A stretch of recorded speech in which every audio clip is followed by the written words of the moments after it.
بسم اللہ الرحمن الرحیم والسماء ذات البروج آسمان کی قسم جس میں برج ہیں، والیوم الموعود اور اس دن کی جس کا وعدہ ہے، وشاہد ومشہود اور حاضر ہونے والے کی اور اس کی جس کے پاس حاضر ہوتے ہیں، قتل اصحاب الاخدود کہ خندقوں والے ہلاک کر دیے گئے، النار ذات الوقود یعنی آگ کی خندقیں جس میں ایندھن جھونک رکھا تھا، اذ هم علیہا قعود جبکہ وہ ان کے کناروں پر بیٹھے ہوئے تھے، وهم على ما يفعلون بالمؤمنین شہود اور جو ظلم وہ اہل ایمان پر کر رہے تھے ان کا نظارہ کر رہے تھے۔ وما نقموا منهم إلا أن يؤمنوا بالله العزيز الحميد اور ان کو مومنوں کی یہی بات بری لگتی تھی کہ وہ اللہ پر ایمان لائے تھے جو غالب ہے، سب خوبیوں والا ہے، الذي له ملك السماوات والأرض والله على كل شيء شهيد جس کی آسمانوں اور زمین میں بادشاہی ہے اور اللہ ہر چیز سے واقف ہے۔ إن الذين فتنوا المؤمنين والمؤمنات ثم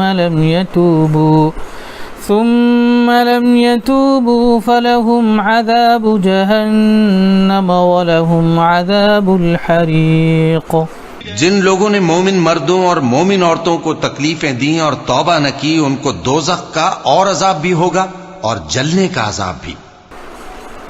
إن الذين آمنوا وعملوا الصالحات لهم جنات تجري من تحتها الأنهار ذلك الفوز الكبير اور جو لوگ ایمان لائے اور نیک کام کرتے رہے ان کے لیے باغات ہیں جن کے نیچے نہریں بہہ رہی ہیں، یہی بڑی کامیابی ہے۔ إن بطش ربك لشديد بے شک تمہارے پروردگار کی پکڑ بہت سخت ہے، إنه هو يبدئ ويعيد وہی پہلی دفعہ پیدا کرتا ہے اور وہی دوبارہ زندہ کرے گا،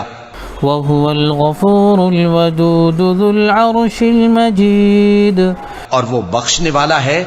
بہت محبت کرنے والا ہے، عرش کا مالک، بڑی شان والا، فعال لما يريد جو چاہتا ہے سو کر ڈالتا ہے۔ هل أتاك حديث الجنود فرعون وثمود بھلا تم کو لشکروں کا حال معلوم ہوا ہے، یعنی فرعون اور سمود کا؟ بل الذين كفروا في تكذيب اصل بات یہ ہے کہ کافر مستقل جھٹلانے میں لگے ہیں، والله من ورائهم محيط جبکہ اللہ بھی ان کو ہر طرف سے گھیرے ہوئے ہے۔ بل هو قرآن مجید یہ کوئی معمولی کلام نہیں بلکہ یہ قرآن عظیم الشان ہے، فی لوح محفوظ لوح محفوظ میں لکھا ہوا۔